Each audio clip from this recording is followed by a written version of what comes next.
good. We're good. Good. Could you imagine if we're live on Twitch right now and not on YouTube, and it's I just know it. they're just watching me watch numbers? 60%, 60%, 100%. Here we go. We're live. Here we go. It is time for Center of Attention. The man, the myth, the legend. I almost wore a Syracuse shirt today. That's so funny.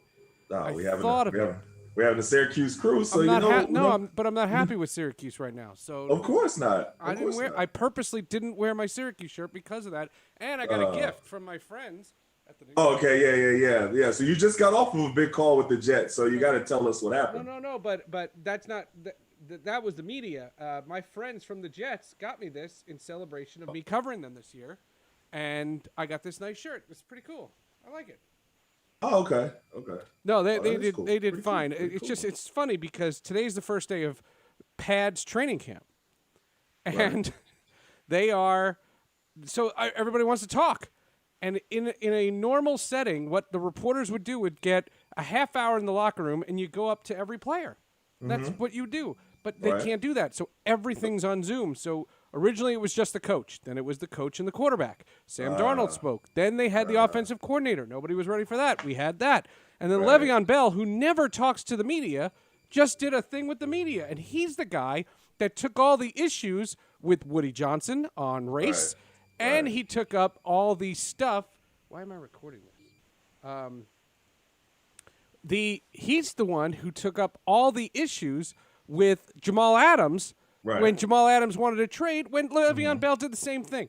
So this press conference happens, and I use Zoom to record it, and we're doing the show on Zoom. There's nothing I can do. I got you.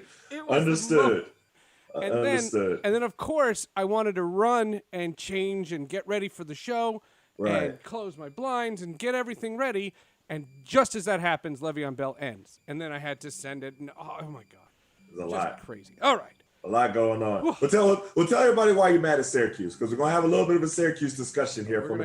And honestly, it's not just Syracuse. We always got to throw that caveat in there, but we're concerned with Syracuse because that's where we went. And, that they're pushing. So I'm glad. I'm looking forward. We're having like 3 or 4 former Syracuse football players. And we're going to talk about, the Syracuse program right now and how they're pushing for the season to come back. I mean, in basketball, I would love to, we need to get Coach Boeheim on here one time. That would be great. Coach Boeheim has started a maelstrom. Oh my gosh. But he is just, but Jim Boeheim, both of them. Jim Boeheim went on Sirius XM, and I posted a clip of it on my Facebook, and the vitriol. He is out of his mind. He has taken no regard. And I have nothing but respect for Coach Boeheim, but of course, what he's saying is it's just wrong. It's just wrong. Hurtful. Yeah, it's just completely wrong. But he didn't bother me as much as the Duke doctor. The Duke doctor, who's the same doctor that said cancel the ACC tournament. Right. This is the same guy. He is the guy that was asked by the commissioner of the ACC, John Swofford, to give his recommendation. Right. And the quotes that he gave are offensive. Yeah. But the thing about it is people have to also understand, and I always reference Any Given Sunday. Okay, so these are the in-house doctors. So like the university doctors. So when they say, like I saw the ACC statement, and they say that we're going to take the advice of the doctors that we employ, basically, right? So you can't take their advice because they have a skewed perspective, because it's a conflict of interest for them to go against the interest of the bigger part, which is their boss. You have to take the recommendation from an outside entity that's not associated with the program. That's the honest truth. I mean, let me give you the quotes. I'll give you the read the Duke doctor. The doctor employed by Duke University. Cameron Wolf. This is the Duke infectious disease specialist. Right. He's an infectious disease specialist. He says we believe we can mitigate it down to a level that makes everyone safe. Can we safely have 2 teams meet on the field? I would say yes. Will it be tough? Yes. Will it be expensive and hard and lots of work? For sure. But I do believe you can sufficiently mitigate the risk of bringing COVID onto the football field or into the training room at a level that's no different than living as a student on campus. There's more. They have heard him say the virus isn't going away. Wolf says we have to coexist with COVID. I like that saying because it summarizes a reality that this virus isn't going anywhere. While it ebbs and flows, we're not going to see it ebb to zero anytime soon. He said he has tried to not be cataclysmic about COVID. This is not Ebola. It doesn't have the lethality or the infectivity. So certain mitigation efforts can be incredibly helpful. We've seen that in other countries, sadly not in the United States, where good infection control and good regimented management have allowed groups to coexist with this virus really well. You have to feel some level of comfortable playing in a non-zero risk environment. You can't tell me that running onto a football field is supposed to be a zero-risk environment. Look at all the regular sporting injuries that we accept as a certain level of risk is part and parcel of football. Now the reality is we have to accept a little bit of COVID risk to be a part of that. What? Wow. You know me. Wow. I don't curse a lot. What the fuck are you talking about? Wow. Come That's just, I mean, that's Come on. harmful. Yeah, that's harmful to be able to take that. You know, it's like medical malpractice. I don't know what the word it is. They're going against don't they have to take an oath or something like that? It's against all of that to be able to make that statement. And I wanted to ask you if you could play a clip, and I didn't ask you before, so you probably can't whip it up, of either Dino Babers or Coach Boeheim. I can do Coach Boeheim. Okay, I mean, the stuff he was saying, I was like, wait a minute. You're making claims that just aren't true, Coach. Oh my God. I can do Coach Boeheim. That's not true. Like, nothing you're saying is true. Like, but you're saying it as if it's factual. Holy moly. And then I found this one guy, and I was very sloppy with my Facebook in the beginning of Facebook. Okay. Like, I let anybody come on. Like, I didn't know. I didn't have any discretion. And there what are do you mean? people, like, as far as friends you have? Yeah, or? well, when Facebook first started, you know, I thought they weren't public pages. So I didn't create a public page at first. I just created mine, and then any listeners that wanted to friend me, I befriended. So I didn't know who they were. Well, see, that's the same with me, though. I mean, but people just follow you. And now you can. Not okay, yeah, right. Not when at first beginning. you didn't. Right. But so they follow you. I have no idea who they are. So this guy, Craig, and he started spewing all this nonsense. This is a response to Boeheim. Okay. And he's telling us that Boeheim's right. And I'm like, no, he's not. And then he starts saying, he said really mean things. And I go, how the hell do I know you anyway? Right. And then he has a PhD, and some other guy who's agreeing with me looked him up and found out he has a PhD from Liberty University. From Liberty University. Are you joking? Is that like, is that possible? All right, I have the Boeheim. Here we go. This is Jim Boeheim. Here, I can maximize it. Well, what I see is with younger people under 25, nobody's dying. Anybody healthy can get sick. 40 to 50% of the cases are probably with no effects. But when you see the football players coming back, and when they initially come back and test positive, that means they got it at home. Since they've been back on campus, these same football players are testing negative and are practicing already with no effects. You see that all over.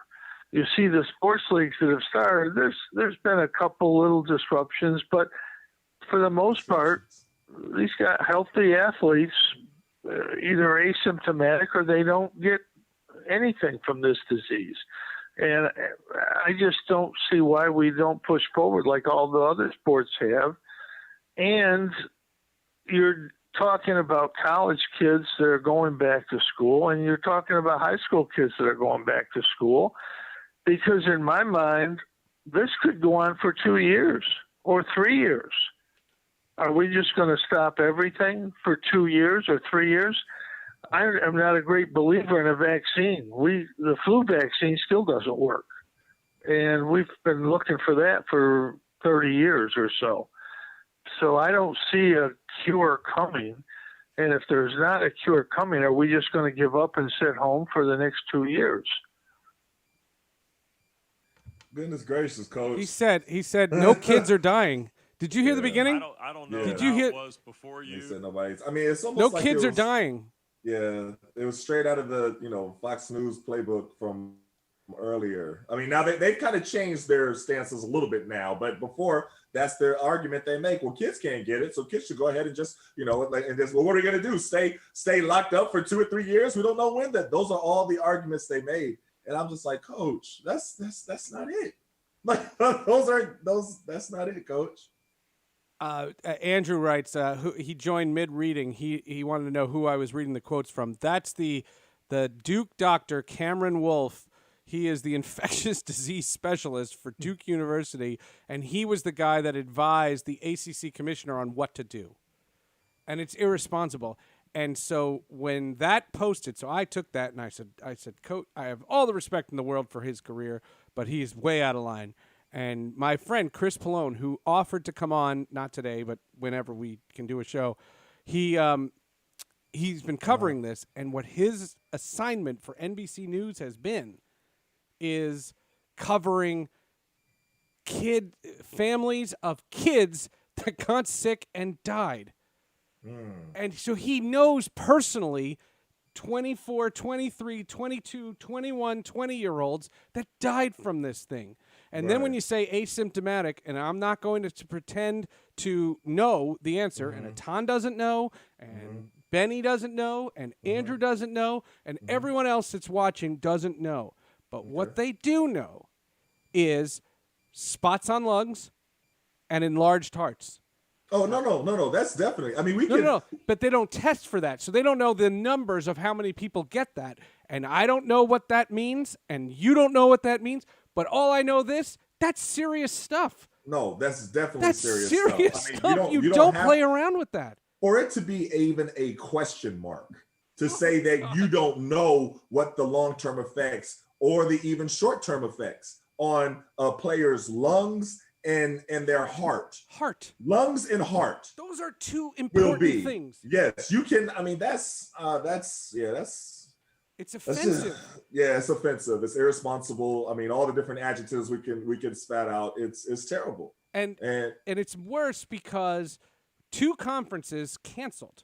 The Pac-12 and the Big Ten. Those are major multi-billion-dollar conferences. Right. And the Big 12 has this protocol thing. Like the Big 12 is the annoying kid in class that you just want to smack, because what they're saying is, we have better protocols than everybody else. We're doing blood tests, and we're doing this test, and we're doing that test, and we're doing this. And okay, but what I'm offended by is Syracuse, because the ACC is literally just following the advice of a madman. And what they're doing is they're putting their students in harm's way, because the only reason why their students are going to campus is because they need to have this football money. And that's wrong. And you can say it's not, but the University of Pennsylvania just went all virtual. Ithaca College, an hour west, what is that, west, east? Where's Ithaca compared to Syracuse? Ithaca, it's close. It's an hour away. It's close. It's close. Right. All virtual. Right. Like schools all around are doing all virtual, but you're going on campus. For what? For what? Exactly. I agree. And it's not just about the football players transmitting it. I'm worried about the regular students transmitting it. And those colleges are opening up because of football. And it's oh my God. Yeah, and it's just, and the justifications of why they're opening up, and the Big 12, their statements that they make, even the ACC statements that they make. I mean, they're just statements basically. I mean, they'll use fancy words, fancy, crafted and everything like that. But basically they're saying, and especially the ACC, because there's like, we're going to basically exhaust every possibility, before, and we're taking the advice of the medical doctors, and I have it here. They said we're taking the advice of medical doctors and everything, but those are all the people employed by them. We don't understand that that's a conflict of interest. Is Cameron Wolfe the guy? Was he named after Cameron Indoor Stadium? Oh wow, wow. Yeah, I hate Duke. I hate Duke, and I just hate Duke. But it's not just Duke though. I got to I spread it around know, here with the know. ACC because everybody is doing the same thing, and they're trying to find anybody who could justify, what they want to do. Going back to Any Given Sunday, that's what's happening right now. Benny says we can't get adults to practice safety. Why do they think these kids will be safe? Oh, and I laugh because I had a conversation, and these people I work with, they're colleagues of mine, and this one lady, she's a mom. She has a kid who goes to Missouri. Okay. Right? Missouri. I think Missouri's in the Big 12. Somebody tell me if I'm wrong. Missouri's in the Big 12, and she's flying. The kid's flying to school on the 17th. What's today? The 12th? 5 days. And I just said, I'm not sending my kids to middle school or elementary school, and we're doing virtual. And she said, well, you'll understand when your kids are older. I said, understand what? She says, the need for kids to be out of the house. No, I disagree completely. I went, what? I totally disagree. Can I read to the text? I mean, I totally 100% wholeheartedly disagree. She said the need for them not to be home, obviously, not risking their life, but let's see what happens. She goes, I don't know one single person who is keeping their kids home from college. I said, I know plenty. Yeah. I said, you want me to start rattling off names? Right. Take a gap year. That's what it's called. Yeah, it's a gap year. That's it. Take a gap year, or what you do is what I would suggest is you find what basic requirement non-major classes you have to take and see if they transfer. And when I did it, I took a class at a junior college because my senior year I had a full-time job. I was the director of broadcasting for the Syracuse Crunch, so I couldn't take 15 credits. So I took other credits at a junior college and just to graduate on time. And I took math and some dumb, not that math is dumb, but just some class that I didn't care about. And I took it, and the credits transferred, and I did it at a junior college. And that's what you do. And if that goes virtual, okay, fine, you do it here. But if that's on campus, it's 2 minutes from here. Right. It's just, I agree. It's unbelievable. Tomorrow morning, I have a meeting, the Syracuse faculty meeting. Ooh. I'll see what that is, and I'll be quiet. Like I'm a peon when it comes to that stuff, and I'll be quiet. But I want to see. I'm going to try to record it and play it on Twitch. What do you think they're going to say? Like no. But what is the purpose of the? Is it their plans? It's the like plan. What they're going to? It's the plan. It's because what I understand is my syllabus isn't done because you have to put a virtual connection to it. Like you have to put technology and what technology you're using and all. There's a bunch of things I don't know. I know how to write a goddamn syllabus. I've taught classes before, but this is complicated. Something different, right? And so we'll see. It's 9 to 11:30. So go get them. It's wild. And what has happened as a result is we are seeing around everyone the beauty of what sports can be. Right. I don't care if anybody in this audience is a hockey fan or not, but there was a hockey game, game one of a best-of-7 first-round playoff series that started at 3 o'clock in the afternoon. It went 5 overtimes. It ended at 9 o'clock. It was a 6-hour game. And it was one of the greatest games you will ever see. It's the second longest game in NHL playoff history, and they didn't care that there were no fans. They didn't care that they were in a bubble. They were you're hanging on every breath, and you should see the videos, and you should see. And the guy who scored the game-winning goal, he's getting interviewed, and he can barely stand, and he's the drama. And he's dying, and the guy on NBC just goes, "Can we cut this interview short?" It was so funny. But the best line, and I have to get it because I don't want to botch it, the best line during the whole event, because remember, they're in a bubble. So there's only one arena. Remember, there's 2 bubbles, the Eastern Conference and the Western Conference. But the reason why they scheduled that game at 3 was because there was a game at night. Right? The Carolina Hurricanes official Twitter account said, "Hey, NHL, not to tattle, but we were supposed to play at 8 o'clock, and the Blue Jackets and Lightning won't get off the ice." That's good. It's great. great. That's good. That was so funny. And what they did is they canceled the game, the 8:00 game between the Bruins and Hurricanes, and they Right. rescheduled it for this morning at 11:00 in the morning. 11:00 in the morning, there's Stanley Cup playoff action. Sports is great. I love sports. Listen, and on the basketball side, the NBA, it's been entertaining. Well, I just watched Damian Lillard have back-to-back 50-point games. I know. He had a 60-point game. He was lighting it up. Wait. But if you look at people like Devin Booker, with Phoenix, nobody had Phoenix doing anything this year whatsoever, and they're like red hot.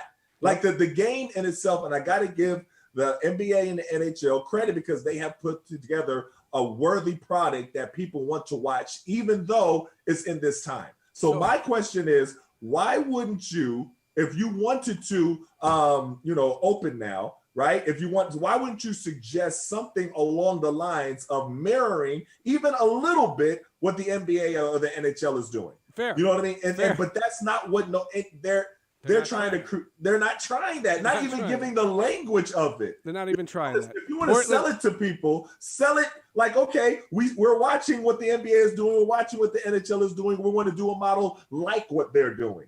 Then people might be like, oh, okay, well, that makes sense. I can see how that could, where you're thinking. So Brent Axe tweeted, and this is a connection to exactly what you're saying. Brent Axe, well, I'll tell you that after. So Ben Heisler, who is a great broadcaster in Kansas City, he and I know him very well, and now he works for a gambling outlet, and I'm sorry, I don't remember it. But as the game is going on and they go to intermission, because remember, they were having 20-minute intermissions after every period, so that's the first overtime, the second overtime, the third. It's going on forever. People are dousing water on themselves, and it's crazy. And Ben Heisler tweets, Portland, Dallas has been an incredible fourth quarter. Make sure you turn on NBA on TNT. And I just tweeted back, and I gave him a little wink, and I go, you're kidding, right? I was like, no way. Well, you also got to understand it's two different fans, though. So you have the other group that when Dame Dollar was going for like 60, they were not going to turn that game off. You know what I mean? So it kind of works. It works both ways. But then the arena, whoever's running the arena, they put up a big banner, and it said, "It's time for the 7th period stretch." That's a great line. That's fantastic. Because by the 4th overtime plus 3 periods, that's 7th inning, the 7th period stretch. It was and that was the thing. The ACC and the SEC and the Big 12 are bringing out the vitriol in my mind, and sports are great. Like, you know what I mean? Like, it doesn't matter if you watch the NBA or the NHL. Mm-hmm. The fact is when you're watching those things, you know what you're not thinking about? COVID. Right. You're thinking about sports. It's just sports, and we love sports. Yeah, but with going back to college, all you're thinking about is COVID. Like, oh my gosh, these kids are all going to catch it. You know what I mean? Like all of them. Like you're looking at, and then you hear the coaches. I mean, this is my coach. This is Coach Bayon. You know what I mean? This is who I played for. I know. I'm listening to him. I'm like, oh my gosh, Coach, what are you talking about? I know. Like, what are you talking about? I know. It's so weird. It's so weird. Benny says, Etan, what are you going to do with your kids? My daughter is going to the 6th grade. My kids are all staying home. That's what they're doing. They're all, I mean, and I always got to put it in, we were homeschooling before this. So but my son, Malcolm, he was ready to go to high school this year. This was going to be the big, going to be a freshman in high school. And we said a long time ago, no, this isn't, we're going to have to do some kind of distance learning. But luckily for us, they took that decision away from us, even though he wasn't going anywhere. But they said all schools and everything like that here in Maryland are all virtual. So, we're fine in that aspect. But I'm looking at my guys in Tulsa and Oklahoma and stuff like that, and their schools are trying to open. And check this out, Seth. And you don't know where Broken Arrow is, but Broken Arrow is close to Tulsa, right? Like next town over, right? They had 30 teachers test positive for COVID, and school hasn't even started yet. What is your what else do you need to know? What do you need to know? This is not a good plan. It's crazy. It's crazy. But I'm looking forward to talking to these guys because I want to Derek hear Corley them. and Shelton Prescott are here. Okay, cool. I mean, we'll get them here. We'll give them still. I told them 1:30, so we'll let them come in here in a minute. But because I really want to get their take on, because like I said, we all love Syracuse. This is our alma mater. And I'm gonna ask them, what do they think when they see When you hear this, Dino Babers? I gotta pull it up for them. Well, So Dino Babers is different though because Dino Babers wasn't their coach. No, he wasn't their coach. No, right, but that's a big difference. Jim Boeheim was your coach, and there's a big. And it's not to disrespect Dino Babers. It's just he hasn't been here for the long. Jim Boeheim's been there for decades. That's true. I'll give you that. And that's a good point. Jim Boeheim, it breaks your heart. All right, Keith Bullock's here as well. Oh, great. Benny says, my daughter goes to Trinity Christian, where Deion Sanders coaches. Oh. Deion Sanders, Mr. Barstool.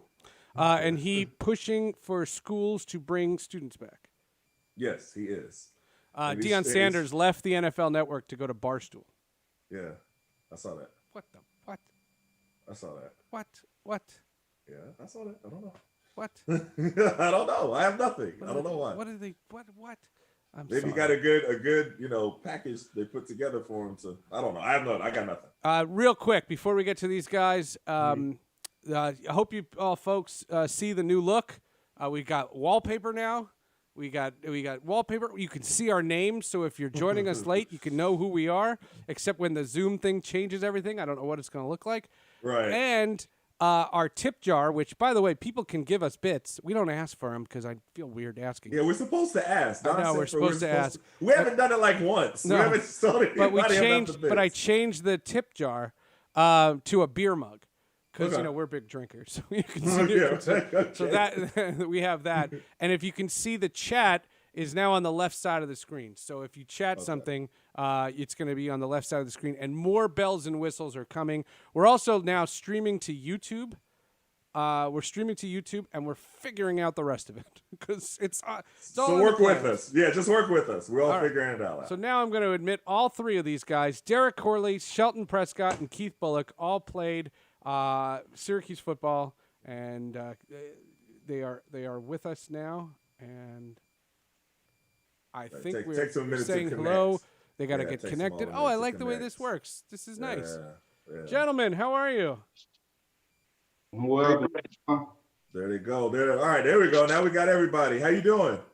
Doing good. Good. Great. Well, you just missed our. Oh, I'll let Seth introduce you. Give him a proper introduction. One second. Well, first of all, Keith, I know because Keith has been on Sports with Friends before, and he did a great job on the podcast. Yeah, so we know Keith, but it's a pleasure to meet and welcome into the fold Shelton Prescott and Derek Corley. And gentlemen, thank you so much for taking some time and coming into the show. And all three of you, we're looking forward to a great discussion. Looking forward to it, man. Thank you for having me. Definitely.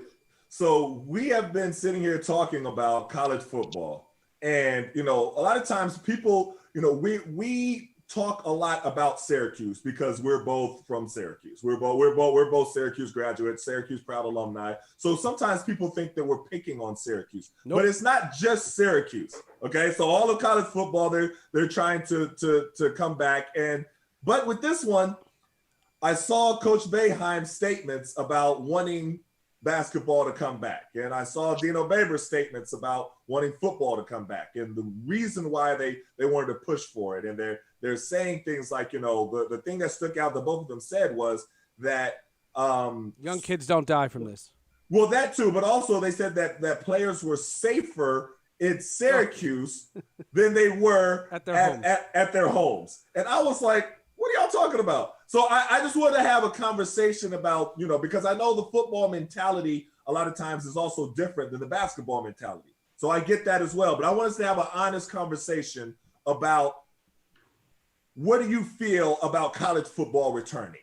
And let's we can talk about it in particular with Syracuse, but what do you feel about it in Derek? Let's start with you, because, and I'll tell you we all on social media together. So you know my position is that no sports should be coming back. That's been my position from the beginning.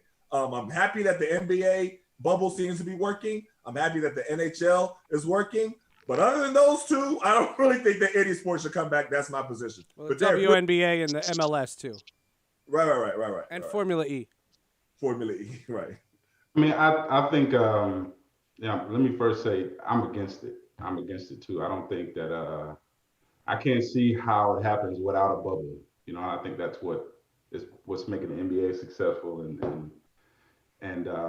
But let me say this. I believe that maybe what they're saying is maybe not every kid is safer on campus, but maybe some, depending on what their home situations are. For example, I had one of my former players goes to Mercer, and they had an outbreak, and it's his senior year, and they had an outbreak, and they gave the kids an option to stay or to go home.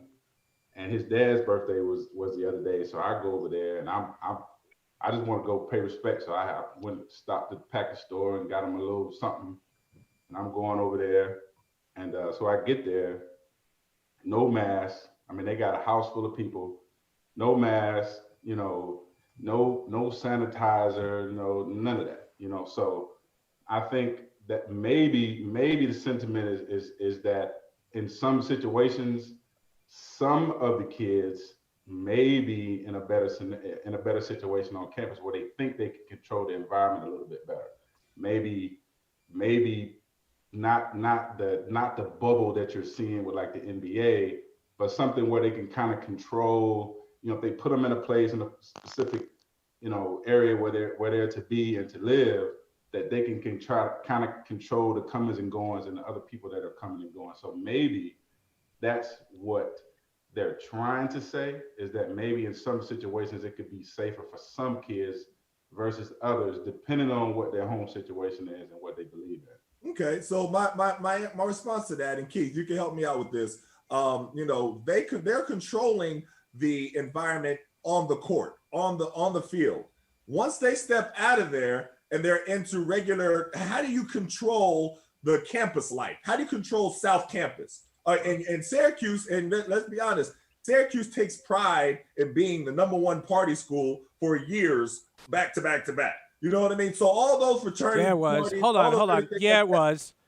Yeah, right. So how do you say? How can you say that they'll be safer in that kind of environment unless there's something that I don't know about how they're going to control where they even move outside of practice? Oh, you got to unmute, Keith. There we go. There I go. My bad. No. Well, I think, man, they're just trying to control the situation that they control, and that's to get the kids on the field. I think back to maybe 18, 19-year-old me.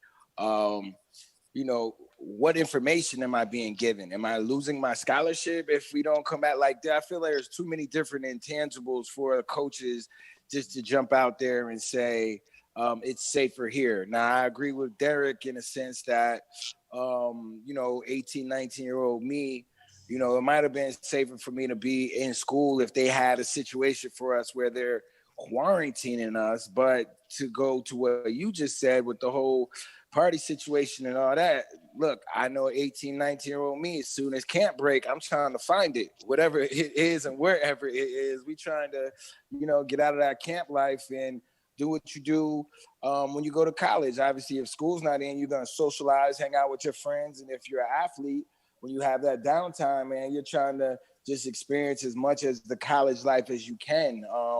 So it's going to be tough, man. I definitely wouldn't be sending my kid back to a college environment, especially with no details. No details have been given from the chancellor. No details have been given from the AD or all the coaches. So to me, it seems like they haven't really spent all summer on this. They may have spent the last 2 weeks on this, figuring if we're going to bring them back or not. So I can't roll the dice. P-Town, let me ask you this, and I want to talk about the culture of football, because a lot of people don't understand how it is different. So a lot of the guys, they said that players have the option of opting out. And I want to talk about that option of opting out, because that sounds to me like the voluntary practices that y'all have in the summertime. You know what I mean? That's what it sounds like to me. But explain to me, what do you think about the culture? Like, can players really opt out and not have some kind of penalty? happen with them, down the road? Like what, just from being there, how do you think that situation is set up for them? Well, I think overall, when it comes to the student athlete and student athletes getting together, the camaraderie of the football program and building that team morale, it's important to be around, your fellow teammates. And I think the apprehension for some of the players opting out is almost like they're walking away from the family. So they feel that pressure to make that decision because it's a very unpopular decision based on the masses. Everybody wants college football to come back. But I believe that those individuals who stand tall and make that unpopular decision to opt out, I have a great deal of respect for them because it takes a lot of courage to do it, number one. The second thing is, I'm quite sure Coach Dino Babers and so many other programs throughout the country, they're going to do some wonderful things as far as putting in phases and programs to try to protect the health and safety of their football players. But no one is exempt from this pandemic. There are three things you can take to the bank. Number one, over 5.1 million people have been diagnosed with the pandemic, with coronavirus, right? Number two, 165,000 people have died so far, and people are dying as we speak. In the U.S. alone. In the United States alone. And number three, which is probably the biggest concern, there is no vaccine, there is no treatment that is effective to combat this pandemic. In addition to that, there are some people who have survived the rough part of COVID-19 who are still experiencing different health issues, whether it's with their lungs, their heart, their respiratory system. So I think it's a dangerous decision to get the players to come back out and play in the midst of a pandemic. I mean, it's almost like people walking on a minefield blindfold. So I personally think it's a good idea right now. Now, if the university decides or collectively college football decides to shift the season later on during the year, I don't know how that works, how it will work with some of the other programs and the seasons. I don't know. But to do it right now, I think it's just Russian roulette.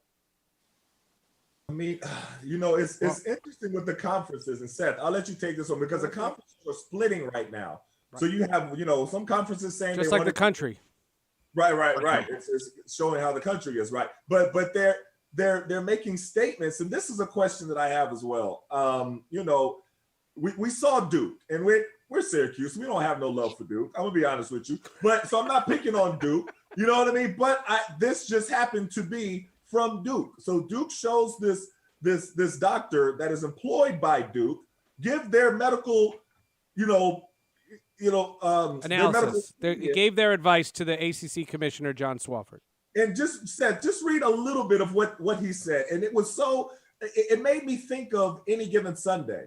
When you have, the person employed by you is the one who's the doctor, and he's going to say what you tell him to say. But the language that they use, I'm like, I don't know if that's really what we could go by here. I would think that they would have to have a doctor that's outside of the entire conference. They're not being employed by the university to say that they're going to, go on their opinion. But read a little bit about what the doctor said. I forgot his name. Cameron Wolf. He says, this is not Ebola. It doesn't have the lethality or the infectivity, so certain mitigation efforts can be incredibly helpful. We've seen in other countries, sadly not in the United States, where good infection control and good regimented management have allowed groups to coexist with this virus really well. You have to feel some level of comfortable playing in a non-zero risk environment. You can't tell me that running onto a football field is supposed to be a zero-risk environment. Look at regular sporting injuries that we accept as a certain level of risk as part and parcel of football. Now the reality is that we have to accept a little bit of COVID risk to be a part of that. I think that's just irresponsible. I think that's completely irresponsible to say that from a medical perspective. But Keith, what is your response to hearing that and knowing that this person is also employed by the university who is giving this recommendation? Well, it makes me really think of how, like, when you reached out to me and you talked about what Deion said, and it just goes to these people work for somebody. These people work for somebody who this pandemic is affecting their bottom line. The NCAA's bottom line is being affected by this pandemic.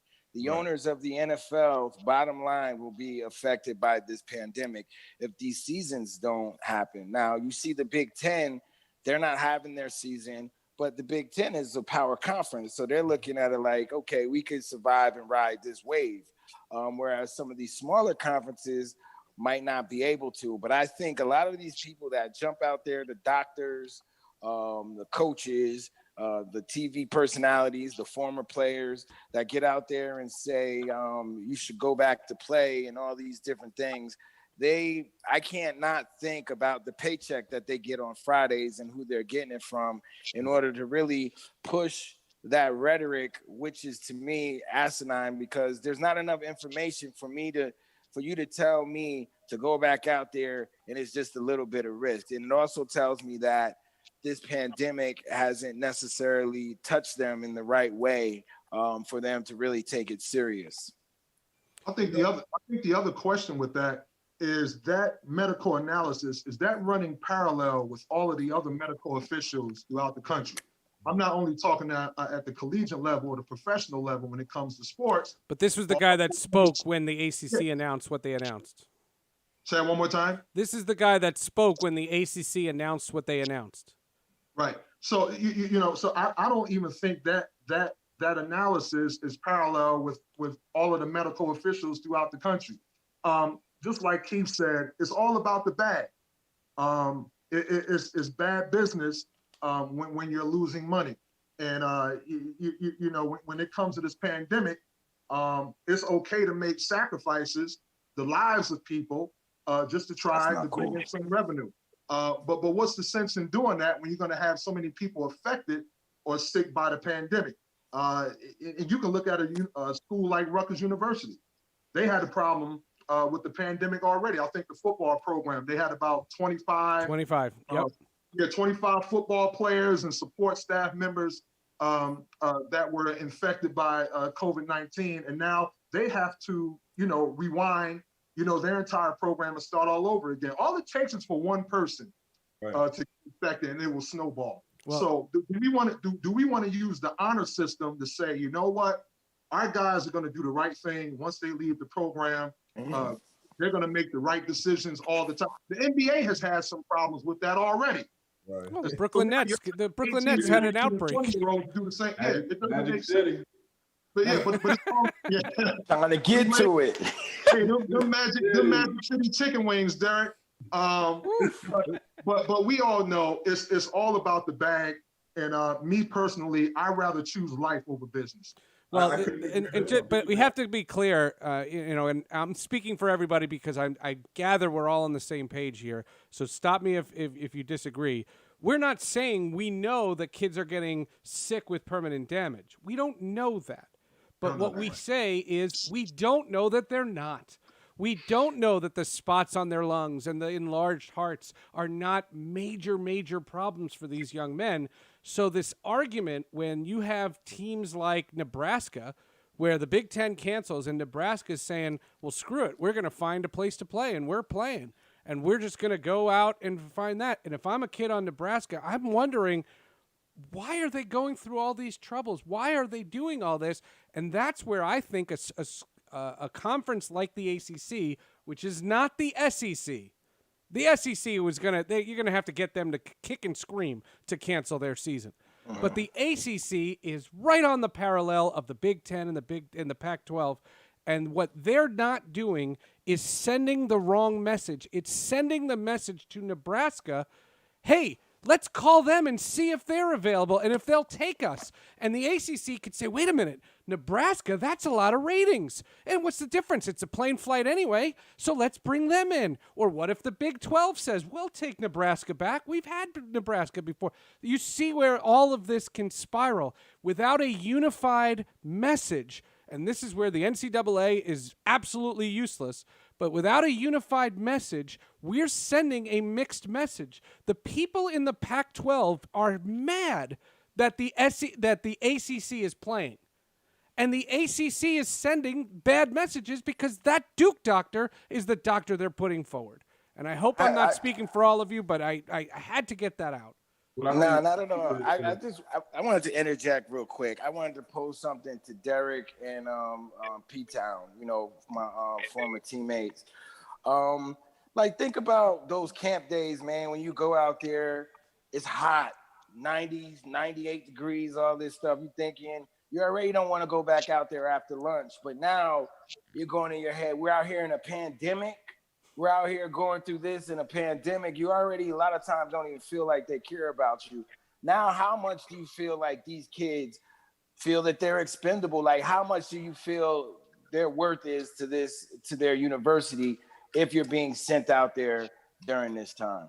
I think you just hit the nail on the head. I think really what it does is just kind of pull the veil off of the whole student athlete thing, particularly as it pertains to collegiate athletics.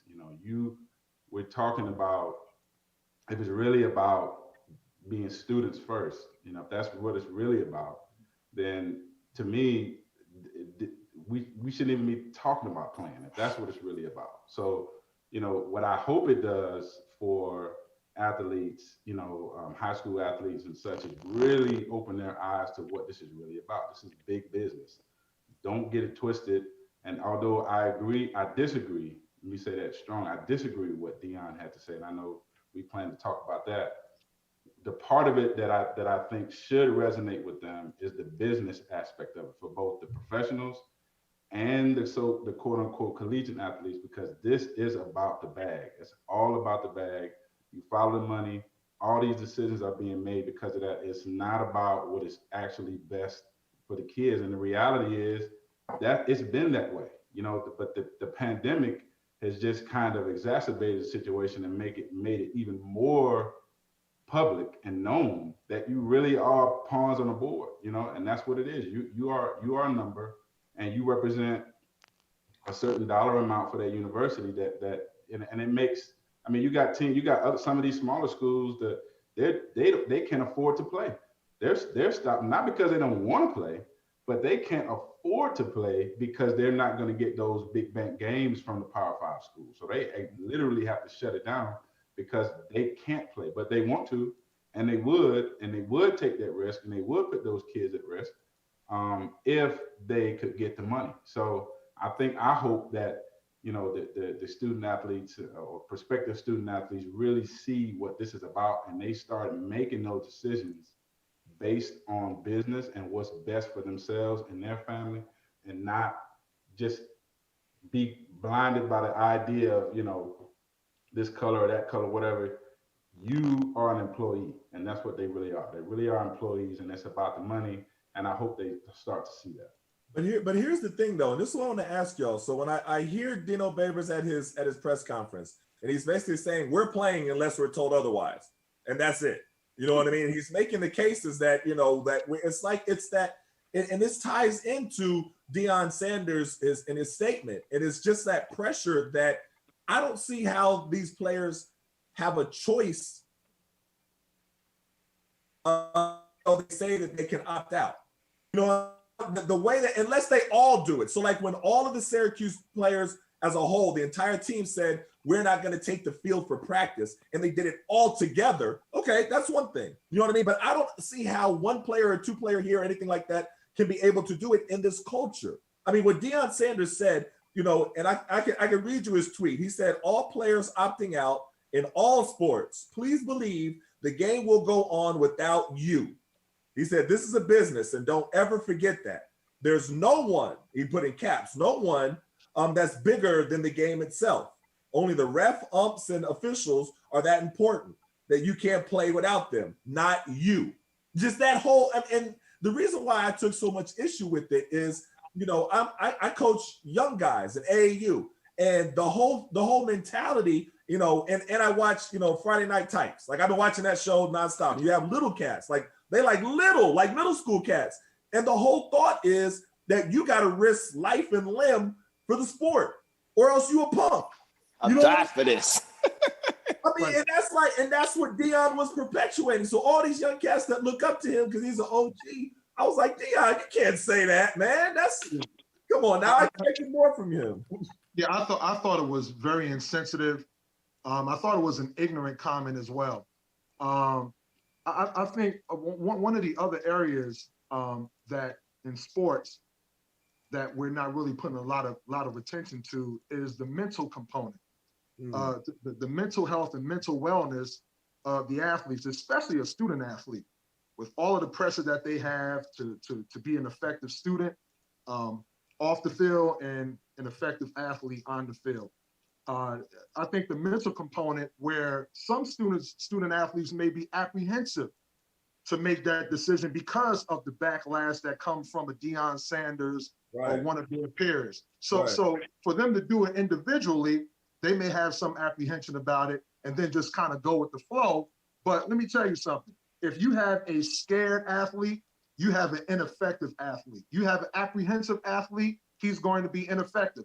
If he goes on the field, the basketball court, the baseball diamond, and he's worried about contracting this disease, he's not going to be as effective as he could be as an athlete because there's going to be a concern that something is going to happen. Now, people can argue the point over and over again.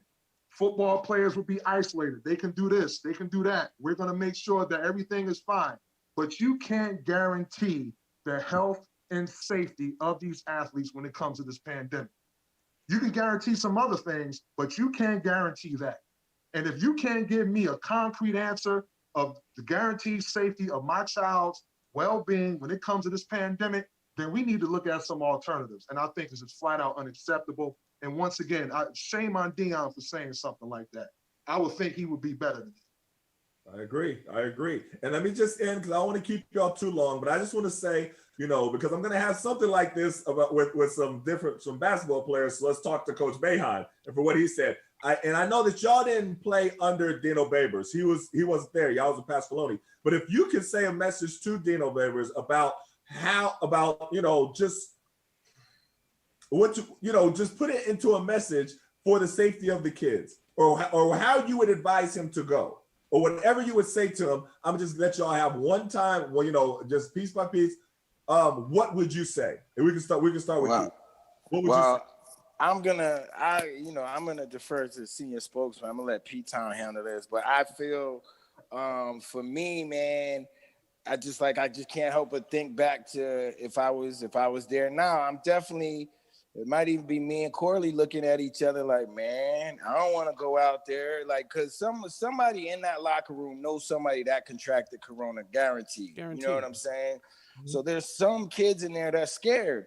And then that's why I started earlier, like, do I lose my scholarship? Do I do this? Because I was a foster kid, and that's how I got out of my situation was my scholarship. So now is it like, you're not going to be on the team if you don't go out there. So I think, man, there's a lot of different questions that I would have.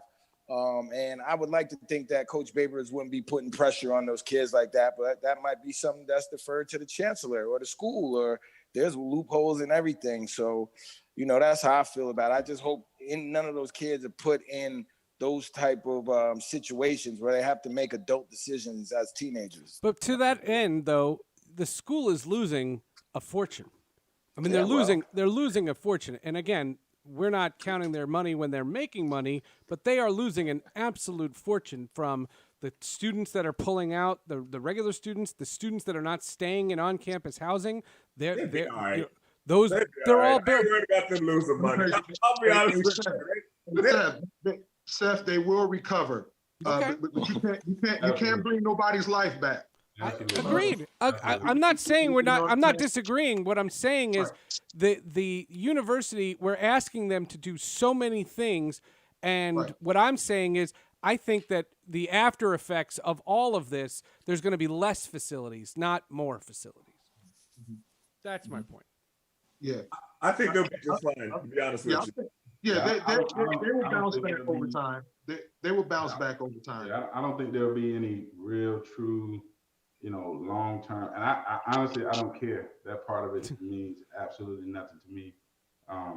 It's about the kids. What I would say to Dino is simply that, as a coach, for a lot of kids, for most of the kids, you're an extension. You're a parent extension. So to me, if you those decisions that you make, I mean, can you honestly, truly, with the information that we have and what we don't know, can you really say that what you're doing by having them go out there and play is in the best interest of that kid? And if you can't say that 100%, they shouldn't be out there, and you shouldn't be saying anything that gives or presents any kind of pressure to that kid to go out there and Right. make them feel that, because that is a major part of that culture, particularly in football, Yeah. where you gotta wrap up that ankle that may be so damn swollen that you can't put your cleat on, because if you don't, everybody's looking at, you know what I mean, you ain't that hurt, you know, you can go out there, you can play, you know what I mean? So given the culture, it's very, very irresponsible on his part to present more pressure. Because, okay, yeah, I go out there with a twisted ankle, maybe I make it worse and I go sit down for a couple of weeks. But with this, a pandemic, you can't do that. You know, it's not worth it. It's not worth it. And they need to go take the millions of dollars and go sit down somewhere, you know, and let this thing blow over, if it blows over, and however much time it takes for a safe environment, until you can provide a safe environment. That's what Boeheim says, but you're right. Things of that nature. Right. You can't play. You just can't play.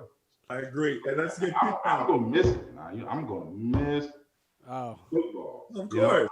I do the Syracuse football postgame show.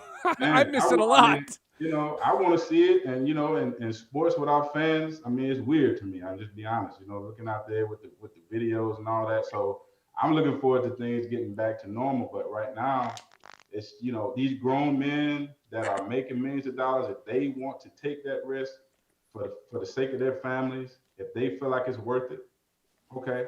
But a student athlete, no, man, you have to take control of the situation as a coach and say, you know what, we're not playing. It's not safe. I can't guarantee their safety in this pandemic, so I'm not going to run my kids out there in an unknown situation, not knowing really what those ramifications are, short term or long term. They don't know. So you gotta shut it down, and that's what needs to happen. That's the rhetoric that needs to be said over and over again. It's not safe. We can't guarantee it, so we're gonna shut it down. I'm gonna protect my kids. That's what he should be saying. I agree. And P-Town, we're gonna give you the last word. What would you say to Dino Babers? What would your message be? I think the number one thing is he should reconsider his position when it comes to the season. Student athletes are not one-dimensional. Student athletes have feelings. Student athletes have concerns. And if you can't guarantee their health and safety collectively on and off the field when it comes to this pandemic, you have to strongly consider an alternate plan when it comes to the season.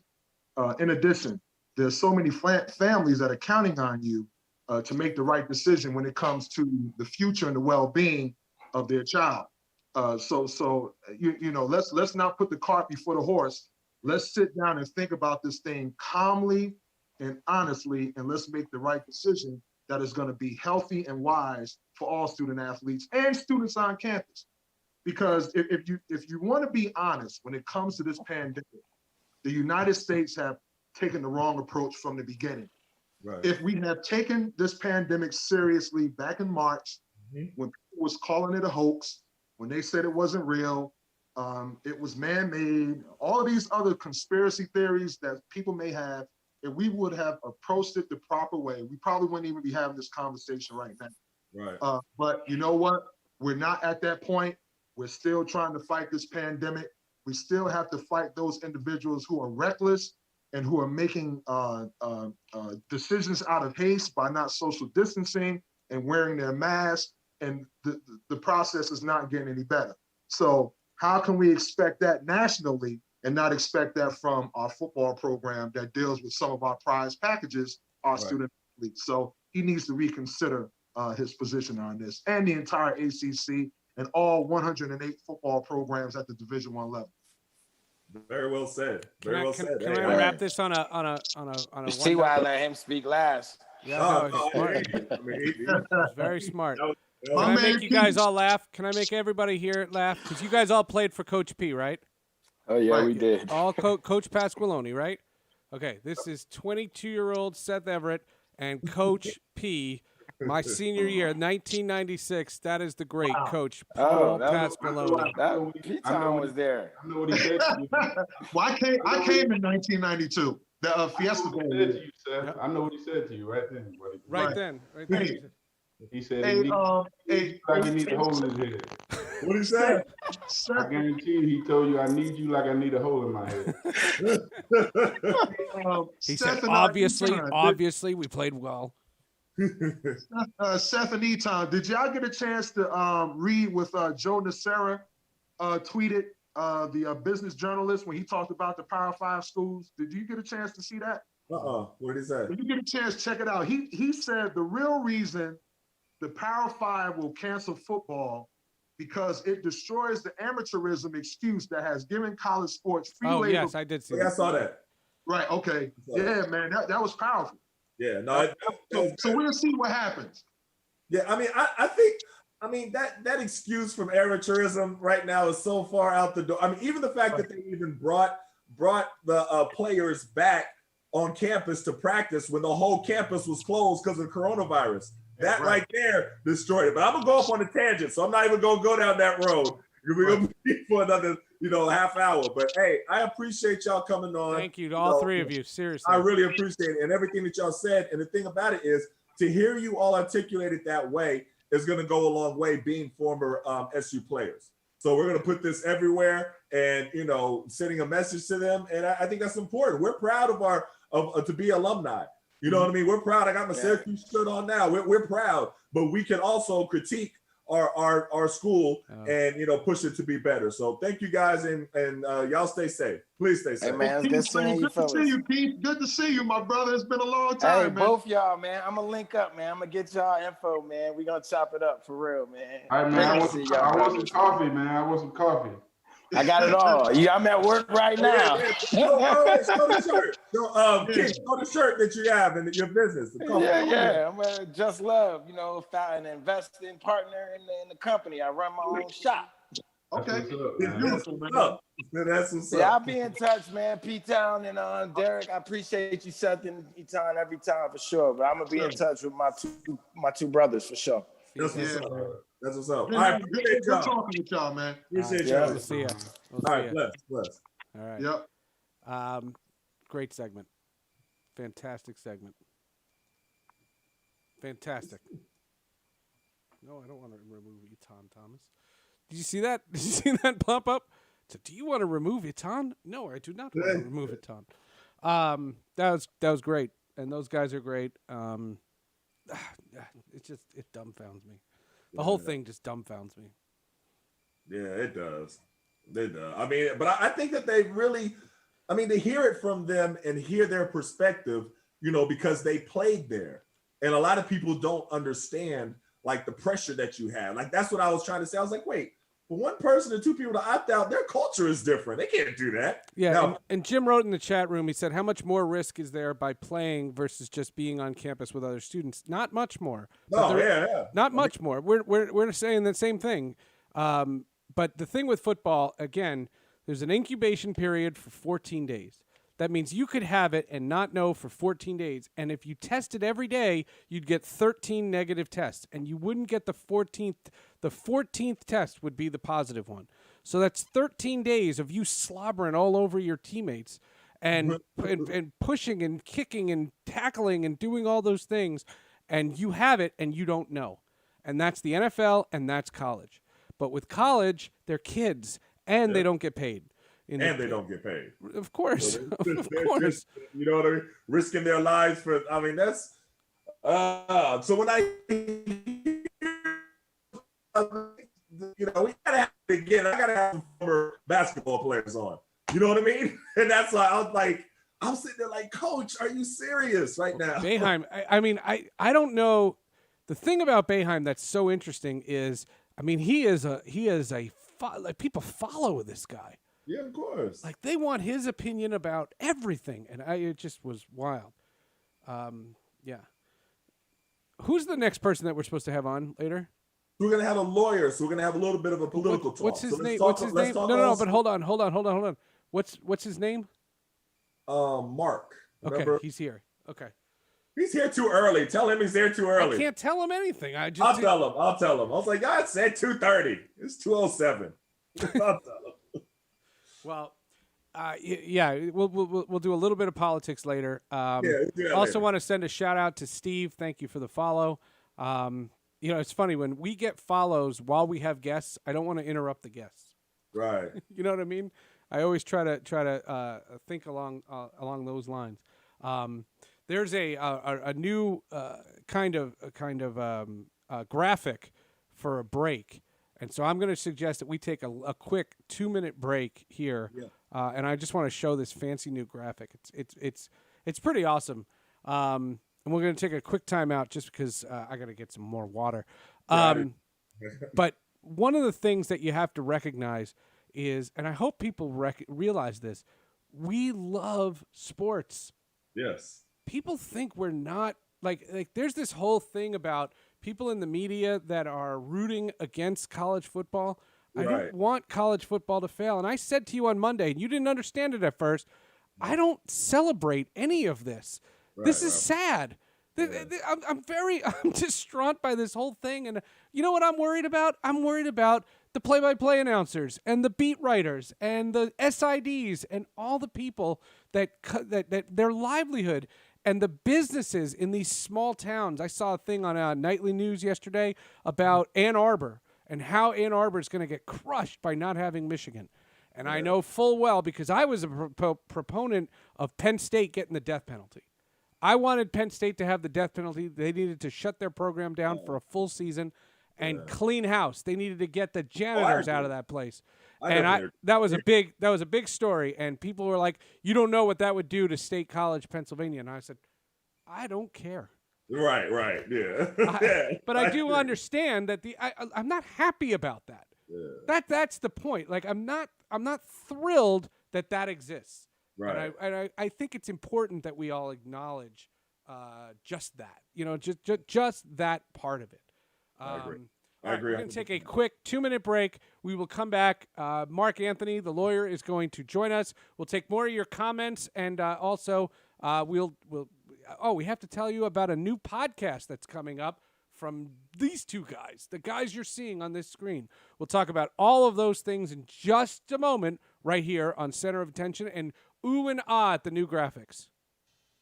Pogo, Pogo, Pogo, Pogo, Pogo, Pogo,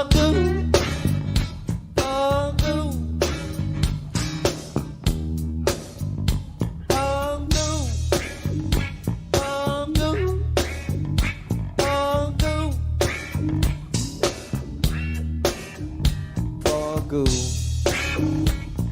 No, he just don't want to go home with that nappy head thing. He know he'd rather go home with you.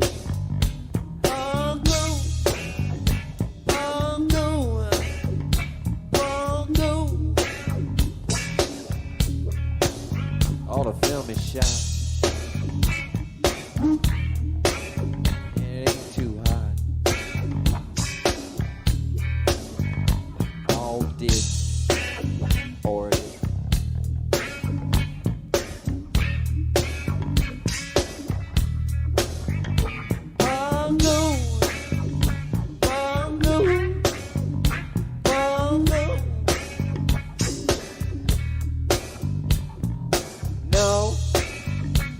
you don't want Captain Crunch when you can have tricks.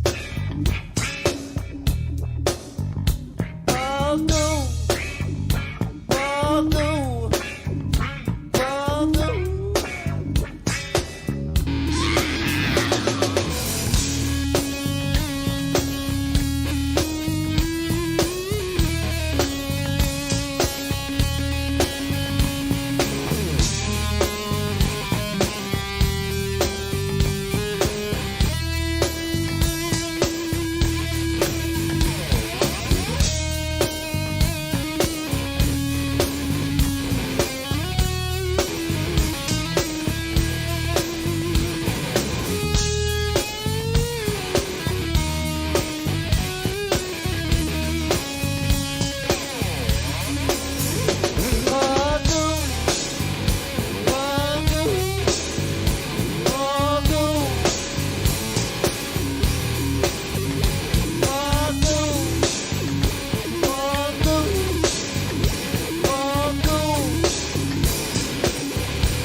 How about that, huh?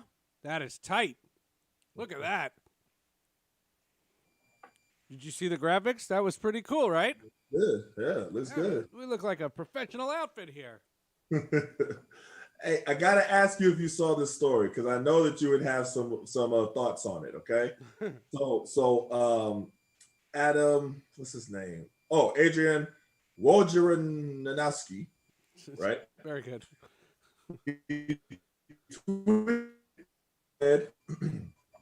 Players will be allowed to bring in family and established long-standing personal friends into the bubble, per memo shared with teams today. So, your thoughts? And the NBA just announced that they did another round of testing and they have 0 positive tests. Oh, okay, so that's 4 tests. That's 4 rounds. That's good. 4 rounds. So your thoughts on this? It has to be done. I understand the idea. It has to be done with a longer incubation period. To me, in order to go to the bubble, you would have to arrive and not see the people you're visiting for 14 days. And that's not what they're doing. Okay. They're bringing the virus then. They're bringing the virus. Okay. All right. So I guess we agree. So the plan, we have been praising the NBA bubble. The plan has been working. It's been working great. And I tweeted this. When I tweeted this this tweet, I said, well, this looks like the beginning of the end. I mean, how stupid would the NBA look? I mean, the people that they're going to bring, and, you know, I saw something on Twitter. People are saying the happiest person in the NBA was James Harden. Why James Harden? Because he has like an entourage. And he's bringing his crew. and those people are allowed to be in the arena. And the arena's small, so there'll be people in the arena. That's not a good idea. No. If you could protect, what I'm saying is, you see the way I'm saying it. Yeah. What I would say to the people, like, if you're still in the bubble in 14 days, come today, and in 14 days you can see your family and friends. Right. But that's not what they're saying. And if they had done it 10 days ago, it'd be close. Yep, and that's not what they're saying. The thing that they could have done is they could have done it because they had the numbers, and I know why they didn't do it, because of the cost. They didn't want to have. They were taking up the whole space anyway, and they didn't want to take up a bigger space, and they couldn't do it. It's all cost. It always comes down to cost. Yeah, that's true. I just don't. I think you've had a good system. It's been working. You've been the model system that all other sports should look towards to model themselves after. Why mess with anything? That's my thing. I don't mess. Don't, you know what I mean? Don't get too cute with it and get too high on yourself because it's working. Just keep what you're doing. Jim says, what in life doesn't come down to money? It always comes down to money. Oh, it always does. You're right. Always comes down to money. 100%. Speaking of that, let's change the subject. I want to get your thought on it before we have our guest on. Right. So yesterday, in the middle of a hockey game, and how dare he do it in the middle of a hockey game, Joe Biden went on Twitter. That's a sentence I never thought I'd say out loud. Joe Biden went on Twitter and announced that Kamala Harris is going to be his running mate, and she is going to be the second half of the ticket. Right. It's Biden-Harris against Trump-Pence. And my first reaction, and forgive me, is, my God, she sounds just like Maya Rudolph. And I know that Maya Rudolph has played her on SNL, but God, sure. Does Maya Rudolph, you might as well just plan on being on SNL for the next 4 years. I definitely agree. But you know what? Actually, this is what we're going to be talking to Mark about. So I wanted to get your thought first. Okay, all right. Go ahead. Because when he comes on, kind of let him do most of the. We're going to let him do the thing. I wanted to get your thought first because I have 2 questions on it. Go for it. Number one, the fact that she clashed with Biden, does that poke holes in Biden in any way? Because everybody's flashing that. Yeah, but that always happens, though. Okay.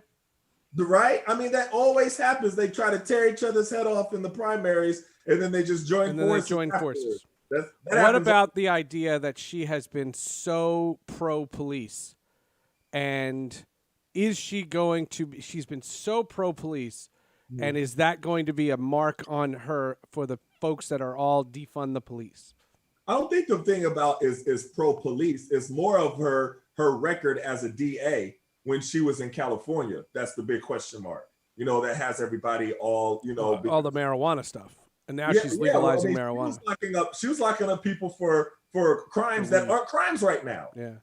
You know what I mean? So possession of a teaspoon of marijuana, and she was locking them up and championing that she was being tough on crime and using that whole tough on crime thing to show all the different Republicans that she's not the soft Democrat and she's going to be tougher on crimes that they are. I mean, same thing that Bill Clinton did. And that's the part that everybody is like, well, hold up. I don't know if this is the right person. And I know, and that's what, Mark, we're going to talk to him a lot about that topic, but that's the reason. You know what I mean? It's not so much that she is, pro-police. She was a DA. She was a DA. So when different cases happen in California, I do, I'm going to repeat all this stuff later, but I do all of this work since I've been, in the league with DC prisons, correctional facilities. And these young cats, I would say 85% of them are in there for possession of marijuana, or at least they were when I was working with them before. That's what they were in there for. Not violent crimes, not like they had a gun, they was in there literally for possession of marijuana, something that is not a crime right now. So that's a problem, but I would like to hear her express that she has changed since then, changed position. She has to do that, and she has to do it very quickly, and she should have done it before. To say that her position has evolved from there. Like she does, you know what I mean? Because like, that's a long-standing argument is that you're allowed to change your mind. It doesn't make you a flip-flopper. It makes you an educated person. Right. Of course, but you have to acknowledge that what you thought before is different than what you thought now. You can't just pivot and just all of a sudden say, well, I'm this now, and not address that you was something completely different before. You have to be able to address it. And the thing that Trump does, like right now, like I saw the interview with him. He's so rude to her. But he said, he's talking about the virus now and say, well, everybody should wear masks and everybody should. We're like, wait a minute. And the person said, that's a little kind of the opposite of what you said before. He said, I was right then and I'm still right now. I'm like, no, you can't be right in both senses. We have time. Do you want to hear, do you know what President Trump did yesterday on Fox Sports Radio? Oh, what did he do? And for the record, I met my wife because of Fox Sports Radio, so I know the place a little well. He went on Fox Sports Radio with that guy, Clay Travis. That's okay. So Clay Travis does a morning show, and it was written about, and I'll give you the quotes. And we did this yesterday with Rami Makloff, and it was wonderful. And it was wonderful. Hold on, I'm loading it because I didn't have it ready in time, and I'm so sorry. There was this argument.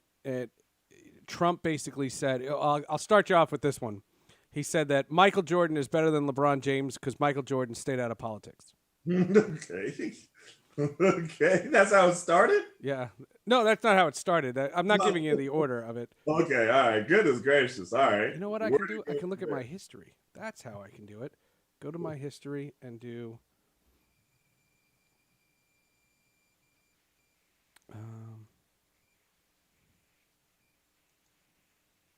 No, there it is. There you go. Nice job, computer. I love this computer. He thinks it's a tragic mistake if college football is not played in this fall. He said these football players are very young, strong people. I love the way he says people. And physically, I mean, they're physically in extraordinary shape. So they're not going to have a problem. You're not going to see people, Could there be? Could it happen? But I doubt it. So I think football is making a tragic mistake. Oh, my gosh. Completely irresponsible.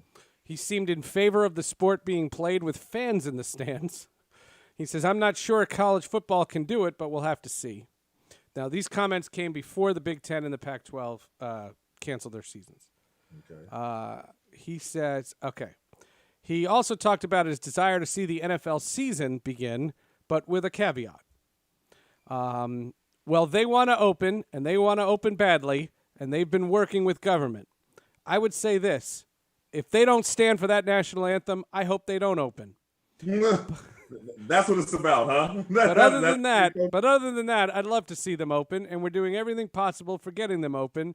They can protest in other ways. They shouldn't protest our flag or our country. This is Trump on Fox Sports Radio. The other one was, and thank you, Stake Sports Betting. Thank you for the follow. So he was asked about the NBA bubble. Okay.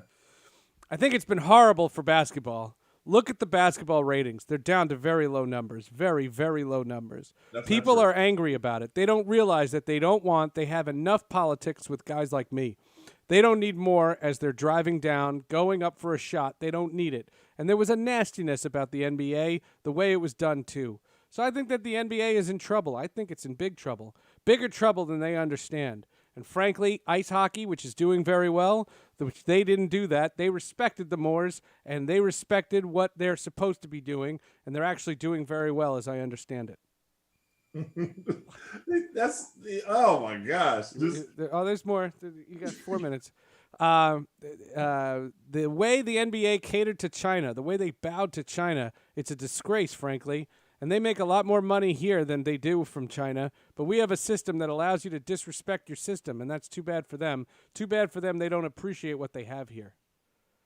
He says that in the past has drawn strong criticism from NBA players. He took a shot at them. He said some of his detractors very nasty, very, very nasty, and frankly very dumb. And that's when he said, I've seen he was asked about LeBron James and Michael Jordan. He said, well, I've seen them both. Michael Jordan is the better player. Plus, he wasn't political, so people liked him better. Okay, that's enough. I can't take no more. I can't take anymore. That was on Fox Sports Radio, and again, I worked there for 12 years, and I owe a lot to Fox Sports Radio. My family because of Fox Sports Radio, and they're putting that on, and I got ratings, so they're doing what they're doing. And Clay Travis, who's a schmuck. He criticized ESPN, and this I agree with. ESPN didn't acknowledge that it was on Fox Sports Radio. ESPN said Trump said it in an interview, and they didn't say what the interview was, and I'm sorry. That's not right. I got you. I agree. Because that's prejudice in the other way. I got you. Yeah, it was wild. That was yesterday, and that interview happened, and it was so funny when should the word Redskin be banned from our Twitch chat? No, we can have Redskin. Yeah, you can say Redskin because if you're referring to the football team, right? You agree? I mean, I don't say it at all, but I don't say it, but you can say it. Because Jim said Washington, formerly known as Redskins, announced no fans this season, much to the dismay of the 7 fans that still attend games. It's a fair question. Washington has good fans. They just have a crappy football team. That's different. And they announced their new announcer, and my friend Bram Weinstein is the new radio announcer for the Washington football team. See, pay a nickel. So there you have it. Are we ready to welcome in our lawyer? Let's do it. All right. He is Mark Anthony, and he knows a ton. He's been on the show before? He has. Mm-hmm. I'll know him when I see him. Yes. Yes, he has. How are you, man? Welcome back. You got to give him a minute because it's got to connect. I know. Yeah. All right, you got to unmute yourself, Mark. The troubles of Zoom. Yes. Just got to unmute. There we go. All right. How about that? Hey, there he is. What's going on? Doing all right? Doing good, man. I'm happy. You're happy. All right, tell us. Happy. Why are you so happy? Well, where I'm happy because what I predicted well over a year ago has come to pass. You did. If you check my social media feed, No, you did. before one ballot was even cast, I said that Joe Biden will be the nominee. And I said that he needs to pick Kamala Harris as his running mate. And that's what's happened. You did. You did. Now why did you say that? Why did you think that he needed to pick her? Because a lot of people are saying that she is not helping his ticket because she is not progressive. She's not to the left. She's not, she's in the same lane that he is in. So why did you say that he needed to pick her? It wasn't so much that he needed to pick her for any type of policy agenda or things of that nature. I just thought that out of everybody that was out there, she is one of the most qualified individuals to step into the big chair at a moment's notice. She is qualified to be president right now. And I think from a historical perspective, I think he was also looking at that, not necessarily, again, from a policy perspective, but from a historical perspective and the fact that she's qualified. So let's push the historical perspective from the side for a minute, and let's just talk about the policy perspective. What is it about her policy that, or her history, that adds to this ticket? What I can say that hopefully she brings, for her, let me back up. For her, it's not so much what she brings. Let's look at the top of the ticket. Okay. The top of the ticket obviously is Joe Biden. What I said back in September of last year was that it's going to take an old white guy to be an old white guy. We still live in America where we have a great many people who are misogynistic. We have a great many people who are racist. There are Republicans out there who voted for the current occupant of the White House back in 2016, but what they've seen over the past 2.5 years has turned them off. Those type of people are who we need, or who the Democrats need to try to bring into the fold. I don't think those type of people would have been comfortable voting for a woman at the top of the ticket at this juncture. So that's why I said it would need to be an old white guy, i.e. Joe Biden, and not Bernie Sanders as an example, because Bernie Sanders scares people. I mean, he absolutely terrifies people with his policies and with his agenda. He just comes off as radical. That's exactly it. Bernie Sanders comes across as a radical. And I said on social media this morning that it is my estimate that 15% of our population are far right, 15% of our population are far left, which would be the Bernie camp, 10% are others, and the remaining 60% are those of us who are right there in the middle, but may lean left or right to a certain degree based on policy or whatever the case may be. When it comes to Kamala, she is not a far left radical. And from a policy perspective, for getting things done to win this election, you don't want to scare off those independents and Republicans who may very well want to vote for Biden, but would be turned off by, say, an Elizabeth Warren on the back of the ticket or a Bernie Sanders. So from a policy perspective, to address your initial question, that's what I think that she brings. She doesn't cause fear to those we need to bring into this camp, this election. So what about the fear of the other portion that we also need to bring into the camp of the Bernie supporters, of the far left, of those who are looking for a semblance of progressiveness on the ticket, or they didn't want to be a part of it. So right now, I'm going into mode of telling people, okay, just because you're the person who you wanted is not going to be on the ticket, I still want you to vote. Because as you've seen, I'm sure on social media, many of the far left have said, oh, we're not going to even vote. That's exactly my point, the far left. As I said on social media this morning, to me, those on either end of the spectrum, far left or far right, live in a fantasy land. At the end of the day, you're not always going to get what you want. This is life. This is a reality of life, that you're not always going to have exactly what you want. So you will have to compromise. The question that you need to ask yourself is this: of the two major candidates, which one do you think will more likely support your agenda? The current occupant of the White House or the Democratic nominee? And I think that anybody with any type of sense would know that the Democratic nominee would be the individual who's more likely to support their agenda. And as I always say, for me, as you know, I'm a veteran.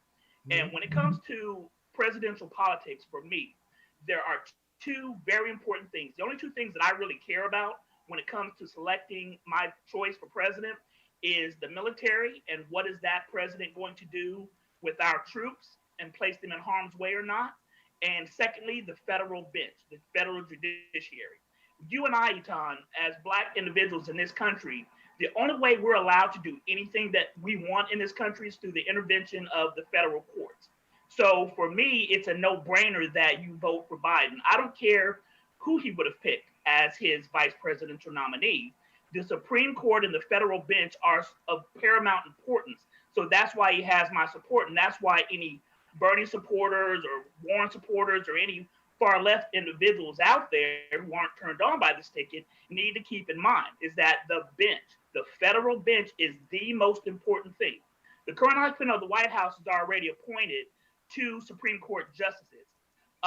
Ruth Bader Ginsburg, it's time for her to retire. It's getting close to that time. We've seen her in and out of the hospital in 2020. She needs to be able to retire in peace, and that's why we need to have a Democratic president going forward in 2020. Let me ask you this, because you mentioned the main points that you have right now, and I don't want to say far left like they're they're progressives. So the progressive stance and the progressive worry here, and we have to talk about it, is Kamala Harris's past as a DA when she was in California. And so the thought, you're shaking your head though, but this isn't something that we can. Has she addressed it? And this is what we. Well, because Trump is going to go bonkers on it. Well, I'm sure he is, but but has she addressed it? Because we have to be honest with you, and it is a legitimate critique. I think that you can critique. Listen, my tweet after I saw it, that Joe Biden picked Kamala Harris was, and I'll read it. I said, well, Biden wasn't in my top 10 picks for Democratic nominees. Kamala Harris wasn't in my top 10 picks for VP, but they're both 10 times better than what we have, so they have my vote. Right. That was my tweet, and that is my stance. Right. Now, I would like to hear her articulate, has there been a change from the time when you were a DA in California, when you set the record of locking up Black men for nonviolent crimes, for doing in the same pattern that Bill Clinton did by showing all the different Republicans that you were tougher on crime than they were, that you weren't the weak Democrat that you was gonna keep them safe by locking a lot of people that look like me and you up for nonviolent crimes, mostly possession of marijuana, which is legal now. She has to address that. She can't just go by it like it never happened, because people like myself have memories of that. Right. The reason why I was shaking my head is I have seen a lot of anti-Black prosecutor slander, for lack of a better term, out there on social media.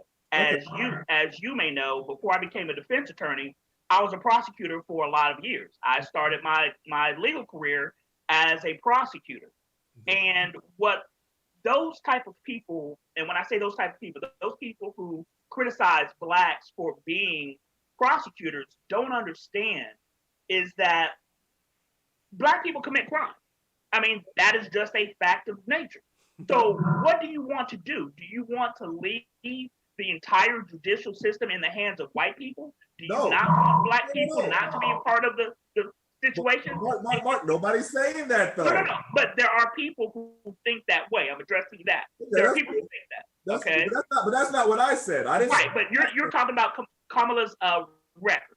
Right, specifically. One of the things, I was having a discussion with somebody earlier today, and one of the things that has to be taken into consideration is you can't just look at the overall big picture and say, oh my God, she locked up these people or had these people locked up. It's not in a vacuum. You have to look at each individual case. And I know that's not possible, but when you send somebody to prison or you suggest or recommend to a judge that a person is incarcerated, because at the end of the day, it's a judge who makes the determination on what that sentence will be. You have to look at certain factors like, what is the nature of the crime? What is the person's criminal past? Has this person been given opportunities to be on the straight and narrow tons of times, and this is their 15th arrest or whatever the case may be? So all of that has to be factored into the analysis. Now, I understand that this is a cause for concern for many Black folks in this country, and I get it, but that is the nature of the job. Okay. Wait, Mark. To say the nature of the job, but the nature of the job shouldn't be to discriminate. So if they were prosecuting white people the same way that they were prosecuting Black people and sending them to jail for the same crime, we wouldn't be having this discussion. See, I don't know her record. I can't say, we can look up the record. No, Mark. We can't say like there's nothing that we can look up, that they were for nonviolent crimes. The majority of the Black people who she championed being locked up. Nonviolent crimes. Not talking about the violent crimes. I'm throwing them out.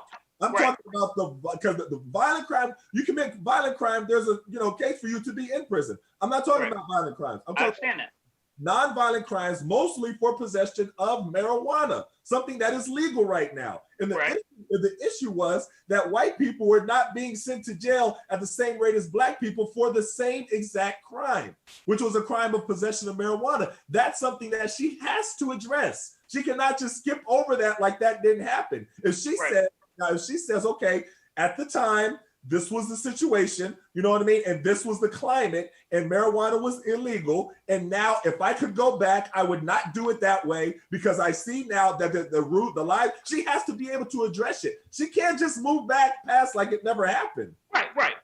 And I'm not questioning your facts. Okay. I'm not saying that she didn't lock up Blacks at a certain rate or whatever the case may be. I don't have that information, so I can't state with specificity that is in fact the case. Okay. But you have to look at the individuals who were involved in each case. I understand what you're saying. You got a white person who wasn't locked up possibly, and a Black person who was. Was this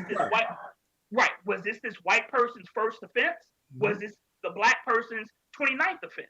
But also, wait. But also, that's like in New York. If you stop a Black person, he gets stopped and frisked 5 times, and he's 5 times picked up for marijuana. But you're not stopping and frisking white people at all. Then they're not going to have the same amount of time that they're stopped for marijuana. I agree with you. I agree with you. But that aspect of it, I absolutely agree with you. Okay, but when it comes to the overall big picture of sentencing, what I'm trying to get folks to understand is there are factors that go into the decision making when it comes to who gets what, other than race, criminal history, et cetera, et cetera. Okay, all right. I'll go with that. And like I said, I really do want her to address it. And I'm interested to see what, it's just not something that you can skip over. I think Joe Biden needs to address like his record as well. It's not something, I don't want to see you tell me that you were friends with Obama and bringing Obama and how we're cool and we drink beer together. I don't want that. That's insulting to me. I want you to tell me exactly what you are going to do differently than this voting record that you've had before, that you championed, that you pushed for, most notably the crime bill. You have to address that. Here's what's funny to me about the whole crime bill that people keep touting. Back in that day, and you and I were around at that time, when crack was rampant in the inner cities and things of that nature, Black people themselves championed the quote unquote crime bill because crack was decimating our community.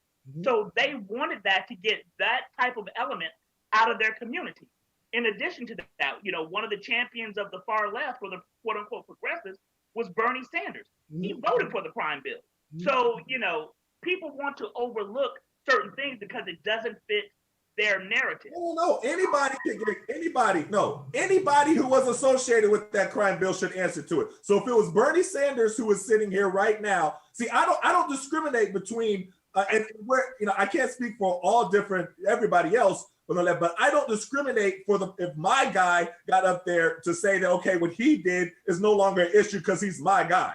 Right. I don't think that at all. No, Right. if it was Bernie Sanders needs to answer that for that too. If it was Right. Bill Clinton needs to answer anybody who Right. was associated and supported that crime bill and the after effects of what it had specifically on young black men. Right. Need to answer for that. Now, Bill Clinton, after he was pushed, he said it was a mistake. He Right. said, I should not have done it. He said, I need to hear Kamala Harris say something of that nature, that Right. it was a mistake for her to do what she did while she was a DA. I think if she does that and is honest about it and then shows how she is going to change, because I saw some people saying that she has become more progressive and saying that, I saw her, what was it? It was an article that somebody that worked with her say, no, she's the most progressive DA that she's ever, all these. Okay, I need to hear examples. I need to hear specifics. I don't need just endorsements. Blanket endorsements don't mean anything. I need specifics. Right. And, and going back to the crime bill that you were just mentioning, just to reiterate that specific bill, what wasn't taken into consideration was the adverse effects that it would have on our community. At the time, back then, they wanted to address the problem and wasn't looking at the overall effects that it would have. I mean, when you think about it, how they distinguish between powder cocaine and crack cocaine, which is chemically the same substance, but were sentenced at different rates. That was part of the crime bill punishment taken into consideration, but they weren't thinking about that. They were just trying to keep their community safe, but went about it in an incorrect way. And perhaps Biden will come out and say, you know what, that was a mistake. Perhaps Kamala will come out and say, the way I handle certain cases, I'd probably do that differently. I know with 20 years experience at this point, there are cases that I handled early on in my career that now, being a more seasoned lawyer, I would have handled differently. That just comes with experience and growth. And so she's had that. And I'm just saying that she needs to address it or she's going to lose. Like, because there are so many people that are barely hanging on and we don't need them to stay home. And those are the progressive. Those are the far left. We need to be able to get them on board, or else we're gonna be looking at 4 more years of this cat. That's honestly, we need that percentage to come to the polls. And right now, where it is, what I'm seeing on social media, what I'm seeing this hit now, of course, you have a certain demographic, a certain part that is excited about Kamala Harris being, the VP. You have of course, the AKAs, all the HBCUs, Black women. I get it. I get that demographic of being excited. But then you have these progressives. You know what I mean? You have these people on the left that are like, I might just stay home. And that's what I'm worried about. And we can't let them stay home, because if they stay home, that means Trump is with 4 more years of this cat. And here's the thing, and I understand your concern, I understand what you're saying, but what I think will happen, though, is there will be a small percentage of those individuals who will, in fact, stay home. Okay, that's what I think. Okay. Secondly, because the nominee is, say, Joe Biden versus Bernie Sanders, I think that the crossover appeal will eat up those individuals who may very well decide to stay home. The crossover appeal, as far as, the Republicans and independents who in 2016 voted for the current occupant of the White House, but aren't happy and are not, and Biden's a safer pick than Bernie or Hillary was. Yes. Okay. All right. Well, I hope so. Hillary's polarizing and Bernie's polarizing and Biden isn't. That is correct. Okay. That's exactly my thought on it. I definitely get you, but I still want to bring them people from the left. I want to. Listen. But you have to understand that there's some people who just, no matter what you do, unless Biden chose Angela Davis, they're just not going to be happy. Don't have to be Angela Davis, but I hear what you're saying, though. I hear what you're saying. Well, listen, I appreciate you having this discussion. It's crazy, So Seth, you don't know, but we knew each other since we were little, and when were you ever little? No. We were like little, and we did not like each other. No way. I didn't like him at all. He was a jerk. I can tell. I thought he was the biggest jerk on earth. So our moms were real close. And I'm sitting there looking at him, and he looks just like his mama. You know what I mean? Just like his mama. It's crazy. But thanks for coming on. And this was a great discussion to have. And we do need to keep we need to keep pushing for her to address that, though. I just want her to address it. That's all. Well, how about this? Why don't we have you on in 3 weeks? Seriously, have you on in 3 weeks and let's revisit this and let's see if she does it. She has to campaign. I know they're not going out and doing rallies, but she's got to be more vocal. And I'm sorry, Mr. Obama's got to get busy now. He needs to help these two cats because I'm telling you, nobody cares about Biden. A vote for Biden is a non-vote for Trump. And Joe Biden's fine, but he is not gripping the nation. And she has to do it, and Barack Obama has to do it because you got, 3 months till the election? And the wild man of Zarnia is going to be all over Fox Sports Radio and every other gosh darn media outlet ripping these people to shreds. Yeah. And let me tell you this. I want to be on record now, okay? What I think is going to happen is that Biden and Harris win in 2020. Either Joe Biden does not complete his full first term for whatever reason, or he decides not to run for a second term. Because he'll be 81. Right. Therefore, Kamala Harris will be the presumptive Democratic nominee, and she selects Andrew Cuomo as her running mate. Oh, Harris man. Cuomo 2024. Now we're talking. Okay. You Now put you in got your the juices purse. going now. What'd you say? Now you got Seth all riled up. That's what You get Andrew Cuomo in there, you'll shut this place down. You won't have college football, but you'll have everything else. So that is my prediction of what's going to happen.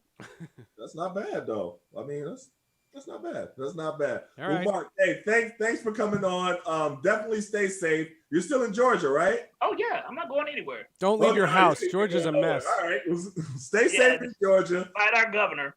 Yeah, I know. I Hey, see. I'm listen, reading. he's not the Florida governor. I'm sorry.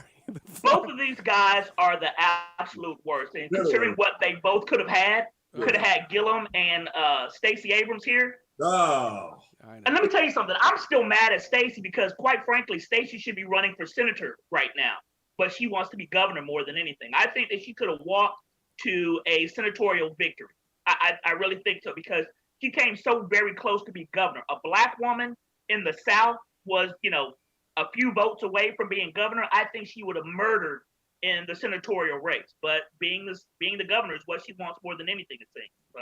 Now, what is the situation with Mayor Keisha Bottoms where she was getting sued? I kept wanting to ask the particulars of it. Why was she getting sued by the governor? What was going on? An idiot. I mean, there is no other answer other than the fact that Kemp is an idiot. Now, Keisha Lance Bottoms, I know her personally. We used to work together. Okay. Very, very intelligent woman. She knows what she's doing. What she was doing was mandating in the city of Atlanta for businesses and public places for people to wear masks. Okay. The governor said, no, she can't do that. Now, understand something. The mayor of Athens did it, and the mayor of Savannah also mandated masks. But he chose Keisha Lance Bottoms to sue, okay? The two mayors of Athens and Savannah are both male. He chose the woman to sue. Got you. And this was purely a political move on his part. It had nothing to do with policy. It had nothing to do with law. It had nothing to do with logic. It was a political stunt on his part because he's an idiot. Wow. Wow. And they're still pushing for all the schools to be open, right? Like all the schools are open and everything. Even the one that was the picture where the young girl she sent the picture and then she got suspended. Then she went on CNN. Then they recanted on her suspension and everything like that. But most of the schools they're open in Georgia, right? Well, some of the counties are, some of them are not. The county that you're talking about with the girl who took the picture, that's a county over from me. That's right. Paulding County, Georgia. Right. It's my understanding that they're now going to remote learning because about 9 people in that very school have tested positive for COVID. So now they're trying to shut everything down the way it should be. No school in this country should be open right now. There should be no sports being played in the fall. I've been on record for saying for the past 2 or 3 months, no sports should be played in the fall, period. If pros do it because they're getting paid or whatever, fine. But no college athlete, no high school athlete should be placed in a position where their life and safety is in danger for a sport that they cannot financially benefit from. So you saw with Tulsa Public Schools, they're still pushing to be open. And did you see that in Broken Arrow? They had like 30 teachers tested positive, and they ain't even opened school yet. Right, School started at 30. I was like, come on, are y'all serious? You know, both of my sisters are in the school system out there in Tulsa. Yeah, I know. Yeah. That's And I suggested to one of my sisters that they strike, but I was told that it's illegal to strike. It's illegal to strike now. Yeah. All right, man. Where is she at? Is Sylvia McLean? Yes, Sylvia's a counselor in McLean. Tiffany just changed schools. I don't know what school I don't remember what school she's at right now. And they're all opening, right? Tulsa Public Schools is all opening. To my understanding. Unbelievable. Mark. Well, Mark, thanks again for coming on. And like I said, stay safe down there in Georgia. Thanks, man. Seth, thank you for having me on again, man. I appreciate it. No, well, you're welcome anytime. We'll see you. All right, now, take care. See you. All right, bless. Excuse me. That is Mark Anthony right there. Not the singer, just for the record. No, if anybody. Yeah. Schools should be closed, and schools totally should be closed. It's not even a question. Because the kids, if you see the pictures of the schools that are open, the kids have no concept of how to handle it. There's no way. There's no way. And that goes from kindergarten kids all the way up to college. It's a bad idea. Anybody in between. No, and the board had their Monday meeting. You and I haven't done did we? Today's Wednesday. Yeah. We haven't done a show. 70% of the people in our town surveyed said they'll do hybrid, where they go half the time and half the time online. 70%. Wow. I said that's crazy. And Governor Murphy today or yesterday, all my days are bleeding together here. Yeah, I got you. Did Le'Veon Bell speak today? The Governor Murphy said schools are not required to have in-person education because that was the rule. The rule a month ago was you had to have some semblance of in-person, and now they're changing that. So my guess is everybody's going to change. That's what I think. And I said, what I have said is, and I don't mean to be rude, let some other kids be the guinea pigs. Yeah. And how about this? And I told my kids this. I said, if in a couple of weeks you're talking to your friends, if everybody's doing great and there's no COVID anywhere and everybody's happy and you want to go, we'll go. I'll drive you. I'll take you. They're going to let you in. You know what I mean? Like they're not going to say no. Right. I don't see any other way to do that. But back to Coach Boeheim, I still can't get over that. I'm like, goodness gracious. That was terrible. I don't know what to say. That was terrible from start to finish. From when he started speaking to when he finished, everything in between was all terrible. The hockey game yesterday that went to 6 hours, and they canceled the other game. Well, they didn't cancel it. They postponed it till 11 in the morning. Mm-hmm. That game went to overtime, 2 overtimes, and that ended just now. The Boston Bruins defeated Carolina. That game started at 11 this morning, and it just ended. These playoffs have been something else already. And the coolest thing about hockey overtime is sudden death. It can end at any minute. Yeah. You never know. It's great. It's great. Because it's different than in football, because football's sudden death also. But football, very rarely do you throw an 80-yard bomb to end it. You know what I'm saying? Yeah. You know, it's interesting, like with my son's soccer, I always wish they would have sudden death. But they do these things where they have, what do they call it, where you're trying to score, but it's like a shootout. I hate that. Yeah. That's like and Mike Milbury, the announcer, who's a former coach, he said they should go to 3-on-3 or get a shootout. Like he didn't like the 6 overtimes, and I was like, "What are you out of your mind? This is great. Keep going overtime. Keep going. It's the playoffs. It's the best." And there was some other guy that said, and this was pretty funny. He said, "At what point in this game are they going to put a skater on second base?" Because that's the extra inning thing. That was pretty funny too. No, but it's been great. And look, it's very awkward, and the ratings can't be good on a Wednesday at 11 a.m. to get a lot of people watching hockey, because you'd like to think people are working. I'd like to think people are doing some semblance of working, but wow, it's on all day. And like I said, When basketball has that, when you get me a series that is 2-2 going into game 5, and it's two teams that are fighting for their lives, I'll be tuned in. Okay, so you'll be watching some dude get 50 points doesn't do it for me. Yeah, see, no, but I mean, maybe not you, but that was very entertaining. No. I'm not. But if that was the only thing on, yes, that's better than. That's what I'm saying. I'm not bashing it. What I'm saying is, if you have the epitome of competition, all or nothing, all the marbles. I remember, I think it was last year that Washington won it, and Washington was in a first round matchup, and one of their games went overtime, and you literally felt like both those teams could go to win the championship. And you were like hanging on every breath. In basketball, that's only 5 teams. Right. Like if I told you in basketball, how many teams can win the title this year? Milwaukee, the Clippers, and the Lakers. Who else? Houston? Maybe Houston. Maybe. Maybe Toronto. Maybe. Okay. 5. That's it. Maybe. But that's it. That's it. Right. So when you're the Philadelphia 76ers, I'm just picking random teams. You're the Philadelphia 76ers, you're not going into a round as equals. You're going into a round as you're the ultimate underdog, and they are the favorite. And yes, you can get an upset, and that's wild, and that's why the NCAA tournament is so great, because a 15 can beat a 2. But in the NBA, it's 7-game series, and there's such heavy favorites. So I can then say, and I don't do this to be rude, but wake me when it's close. But then you have those special series, like, and not to bring this one up, but Mutombo with the ball like this against. Of course, but that's a rarity. That's the exception, not the rule. And in hockey, you have it every year. I got you. In hockey, there are 16 teams in a normal year, not pandemic.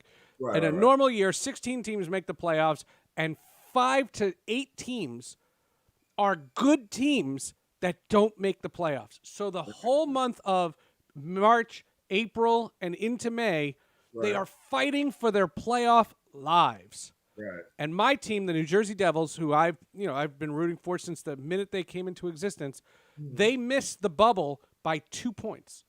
Now, they didn't know that there was a bubble coming, so I can't say that was a heartbreaking loss. But I do remember that game. They lost to Pittsburgh. I was like, oh, that stinks. They lost. Yeah. You know what I mean? They lost. But you didn't know that it was going to be life or death. If they win that game, they're in the bubble. And if you think I'd have painted my face. Speaking of my face, there is something about, and I have to run, but there is something about Zoom that I didn't know about, and you should try it just to see what happens. Not that you look bad. There is something on the functionality of Zoom called Touch Up, and it blurs you just a little bit, so if you haven't shaved, you can't tell. Oh, that's pretty cool. And it's the equivalent of makeup. It looks, if you look close, if you maximize the screen, I look like I'm wearing makeup right now. And it's awesome. So it's called what now? It's called Touch Up. Touch Up. And if you touch it up, now if you went all the way extreme, I would look like a doll. Like I wouldn't look like a person. Right. It's pretty awesome. It's pretty awesome. Anyway, I got to go to record a podcast and write some articles and do some other work. So enjoy. Anyway, we will see you